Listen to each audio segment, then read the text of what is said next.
Most of us have spent more time at home than normal, and new data shows just how much more. Tonight, our investigative team looks at movement trends and the places people have actually been going more often than usual. Investigate TV's Lee Zurich has tonight's COVID-19 tracker. As economies across the country reopen, I'm going to work till I can't stand anymore today.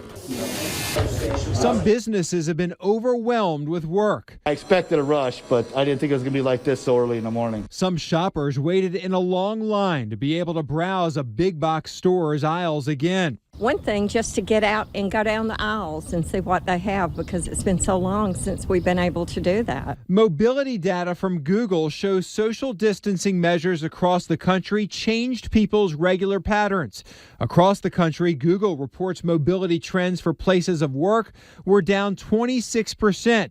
Retail and recreation 30%, transit 35%. At the same time, mobility trends for groceries and pharmacies were up 7%, parks 9%, and homes also 9%. Yeah, I think people have been good, by and large, at following the recommendations. As these mobility trends change again and businesses open back up, doctors say people can still stay safe. If they're physically distancing, more than 6 feet apart, if they're wearing a mask, if they're out in public where they might actually not be able to maintain that, and they're washing their hands frequently, it's okay.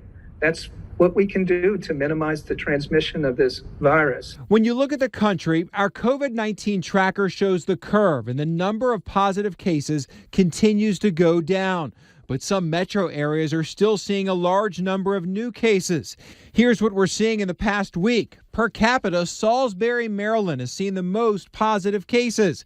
Amarillo, Rockford, Illinois, Bowling Green, and Fargo also have seen a large number of new cases. And so when it gets into, for the first time, to a community where it's not been seen before, it's going to rapidly spread. And as the country opens up, doctors say be prepared to see an increase in cases. It's nice to be at a point where we can talk about relaxing some of the efforts that have been in place recently, but we need to be prepared for cases that are going to develop. It's inevitable. But after being isolated for months, many people are just anxious to return to a somewhat normal life. It's almost 2 months now I've been preaching to an empty church. It will be fantastic to see the face of our people again. The Google movement data comes from cell phones and people who have location history turned on.